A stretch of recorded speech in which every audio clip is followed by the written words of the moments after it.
What's up, everybody? I'm Alex. I'm Marco. We're the Vaga Brothers, and this week we're crossing south to Mexico. Now, as you may know, we're born and raised in San Diego, California, with an eye shot of Tijuana, Mexico. Two cities divided by the busiest border crossing in the world. Now, if you've heard of Tijuana, chances are you've heard the bad stuff. Bullets, cocaine, prostitutes, tequila. Yeah, that's the common perception. But we've heard that things are changing. That Tijuana is in the midst of a cultural revival surrounding food, craft beer, and art. But we're not taking other people's word for it. We're heading south, crossing the border, and checking it out for ourselves. Vámonos! San Diego, like all of the Southwest, was once part of Mexico, and Tijuana is a product of the Mexican-American War. When the US captured San Diego, Tijuana grew up along the new border. TJ's always been an escape for gringos searching for the sin they can't find in the US. And they find it on Calle Revolucion. But tourism dropped off in 2008 when TJ got caught up in the crossfire between drug cartels and the government. It's now 2014, and it seems like that storm has passed. Long story short, violence is down, industry is back, and local entrepreneurs and artists are spurring a cultural renaissance. So we met up with Angel Miron, owner of Let's Go Clandestino Tours, who offered to show us around his hometown. 15 minutes after leaving downtown San Diego, we were in a different country, ready for Angel to show us the new Tijuana. Well, boys, we just arrived. Mexico, Tijuana, Baja California. It's 9 o'clock in the morning. Which is breakfast time, so Angel, where are we gonna go eat? We're gonna go eat at Tacos El Fito. To make the tacos, they're gonna pull the meat right out of the stew into a tortilla, and then into our hands, into our mouth. And into my belly, into my belly. Yeah. I'm stoked. Let's do it. Did you see how fast this guy's making tacos? Speedy Gonzalez. It's a speed record right here. Wow.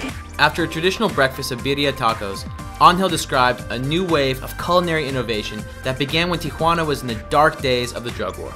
There was hardly any tourism from the United States or other parts of the world, and so they reinvented the city by starting different types of cuisine and introducing the craft beer, and slowly but surely it's catching on. To show us what he meant, he took us to Tacos Cocopelli, which started as a food truck, but is now famous for reinventing the classic Tijuana taco. Take the Kraken, an octopus taco slathered with Mexican pesto. Or the Rasta, Baja shrimp marinated in chimichurri sauce and served with bell peppers and black olives. Of course, all of it washed down with local beer. It's 5 o'clock somewhere, it's 12 o'clock somewhere, and it's 11:15 here. 5 tacos deep and we're ordering more. To learn more, we spoke to Eric, the man behind the grill. There's a bigger food movement happening here at Tijuana right now, so how is this part of that? How are you guys shaping the culture of Tijuana? Well, I don't know, that wasn't the main intention, like to become mainstream in TJ, but somehow it happened. We're just trying to put our food on the street and let the people decide if it's part of a movement or not. So what do you say to the gringos that think that a taco is, you know, something from Taco Bell? They have like a misconception of taco. Taco is more than just the one you know in Taco Bell. And there are no cheesy gordita crunches here. Don't even come try and ask for one, right? What's that? I think we just tried more varieties of tacos than I've ever seen exist. There was no carnitas, there was no carne asada, there was no California burritos. No California burritos. No French fries in a burrito. Nothing like that, just all innovation, pure innovation, man. And that's what we come down here for. And without a doubt, one of the most innovative kitchens is Verde y Crema, a farm-to-table restaurant serving globally inspired cuisine in what was once a public bus depot. Over a carpaccio of local yellowfin tuna and jicama, followed by blue corn gorditas of grilled octopus and pickled veggies, Chef Martin Vargas told us how his menu was a product of growing up on the border. You said that a lot of people here in Tijuana are border kids, so what do you mean by that? Well, you grow in the two cultures. You're a Padres fan, but you're also a Cholo fan. A Cholo fan, sure. Like, your heart is split on two. And that's why we're not really traditional Mexican. In many ways, Tijuana was always a city that, like, because it was built on the border, a lot of it had to do with catering to tourists. And now, from what you're telling me, it sounds like you guys are turning it around and it's about making food for locals, beer for locals, And us, we're just the tourists that are catching on a bit late into the party. I think that's the most interesting thing. We're focusing on ourselves more than just satisfying Americans, Chilangos, Europeans. It's almost like a question of self-respect. You know, when you start respecting yourself as a city, as a culture, as a people, then other people start respecting you too, and they start seeing the value that you guys see in yourself. I totally agree with that. Yeah. Well, here's to that. I like this local wine, the local food, the All right, local guys. beer. And cheers to Tijuana again. Cheers.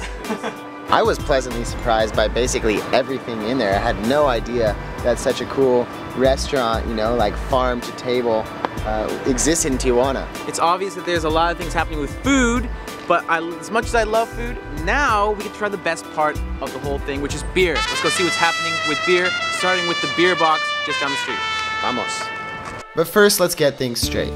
In the last decade, San Diego has become one of the craft beer capitals of America. Famous for strong, hoppy, in-your-face IPAs that make Corona and Tecate taste like lemonade. So when Angel told us that Baja California has over 70 breweries, only 2 of which are available in the States, we knew we had to sip some of that brew for ourselves. Welcome to Tijuana. Tequila, sexy, cerveza. I'm the owner of Beer Box Tijuana, and well, this is my work. How did the whole craft beer scene start happening? How did this movement start happening? I think it just exploded in 2010. We've just been to a couple of really nice restaurants, and a lot of those restaurants were stocking local craft beer. Is that helping grow the market? Yeah. If you got good food, you gotta have also good beer. And if you're eating good local food, chances are you're probably going to want good local beer. Exactly, that's it. But let's also be honest, I mean, this is 60 pesos, $5. It's a normal price in the States, but for Mexico, there's almost twice the price of a normal beer. Yeah. So how are locals reacting to that? In the beginning it's difficult, but you gotta explain that the way they brew the beer is a little bit expensive. So you gotta explain that to the customer, and they understand it. Without a doubt, craft beer in Tijuana is still very upmarket, but there's a new generation of entrepreneurs who are starting businesses that are growing the economy. Everything from high-tech startups to success stories like our next stop, Baja Craft Beers, better known as BCB. Stop number 2 on the beer tour. What is it? Cool, BCB. It's a tasting room. Check this out, there's kegs for lamps. That's creative. I have not ever seen that before. But there were even more kegs behind the bar, filled with dozens of local beers we'd never tried. Over a pint, the owner, Ruben, talked to us about the future of Tijuana. How do you see Tijuana evolving in the next couple of years? I think we're going to see a great evolution in TJ because many people was afraid about the violence. You can say there wasn't a violence here. Of course, we have that kind of troubles. But right now, I see Tijuana is going to have a very good evolution in the near future. That's cool. Well, here's to that. Cheers, boys. Ruben is modest about his success. The future has already arrived just behind the bar, where he's converting a massive warehouse into an on-site brewery that will be one of Tijuana's biggest. But Ruben is ahead of the curve. Most breweries are much smaller, so-called nano breweries, like the one Angel took us to next. Right now we're at Border Cycle Brewery, located in Colonia Independencia, and Roberto's coming out to meet us, one of the master brewers. Hola, Roberto. Hola, ¿Cómo estamos? Bien, ¿ustedes? Bien, bien. Smells like creativity in beer form. So can I ask you, how did you get into brewing? I worked for a bank for 20 years. And one day they said, thank you very much. You're too old, bye-bye. And I left with some money in my pocket. And my brother used to drink beer since we were very young, but not craft beer. We saw the movement in San Diego. And with some money in the pocket, we said, fuck it, let's do it commercially. How'd you come up with the name Border Psycho? Who's crazy? I know you live on the border. Which one of the brothers is the crazy one? I say it him and he says that I am. It's the Same for us. I'm sorry, it just feels really good in my hand.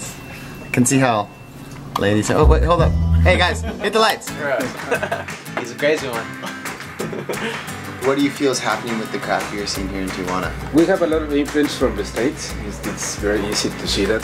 So there's this cross-border movement of brewers who are exchanging advice. What's the end goal? I mean, I don't have a number, but sure we want to live doing this business. I think this is the fourth equipment that we have, and it is not enough. Well, I can tell you that your beer is awesome. You like it? The name's great.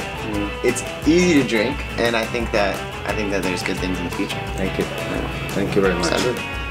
And it's cool to come from San Diego, where San Diegans think that we are #1 with craft beer and with gastronomy and pairing and stuff. It's awesome to come down just south of the border and see that there's a nascent scene here in Tijuana, and that there's people taking the destiny really of Tijuana and adding the hops and adding the yeast and making it happen. That's really cool.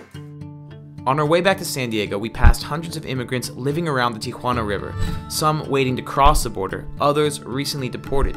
A reminder that, for all the talk about cross-border cultural influences, the fence that divides San Diego and Tijuana remains very real. Tijuana's always been a border town, a place that exists because it's close to someplace else. But that's changing. TJ's no longer just about donkeys, spray-painted like zebras, or cheap tequila for gringos. The new Tijuana is about self-respect and self-determination, a global city leveraging its unique location to create a culture of its own. And for those of us lucky enough to cross the border so easily, Tijuana makes heading south very much worth the trip.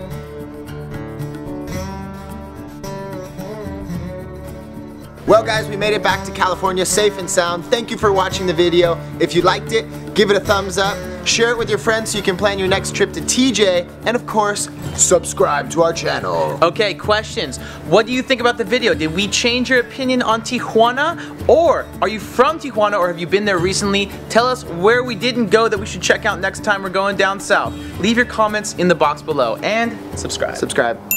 Whoa, more videos for you. Right here is our How to Travel the World series, a ton of tips about how to travel cheaply and good all around the world. And our recent adventures, starting off with Mardi Gras 2014 in New Orleans, Louisiana. And so of click right here. course, up here is the biggest, baddest bucket list. 25 weeks, 25 destinations, 50 videos in this web series, so check it out if you haven't seen it already, or if you have, watch it again. You'll like it. Subscribe. Hey, have you subscribed yet? You should click this button right here. It's going to be basically like, it's like a magazine, but of videos. You're going to get a weekly thing in your inbox thing. Thing, subscribe. Great videos. Subscribe. We're traveling the world this Stop talking. Subscribe. No. Subscribe. Travel. Subscribe. This summer. Subscribe. With us. Subscribe. Click. Bye. Taking you with us. Bye. Bye.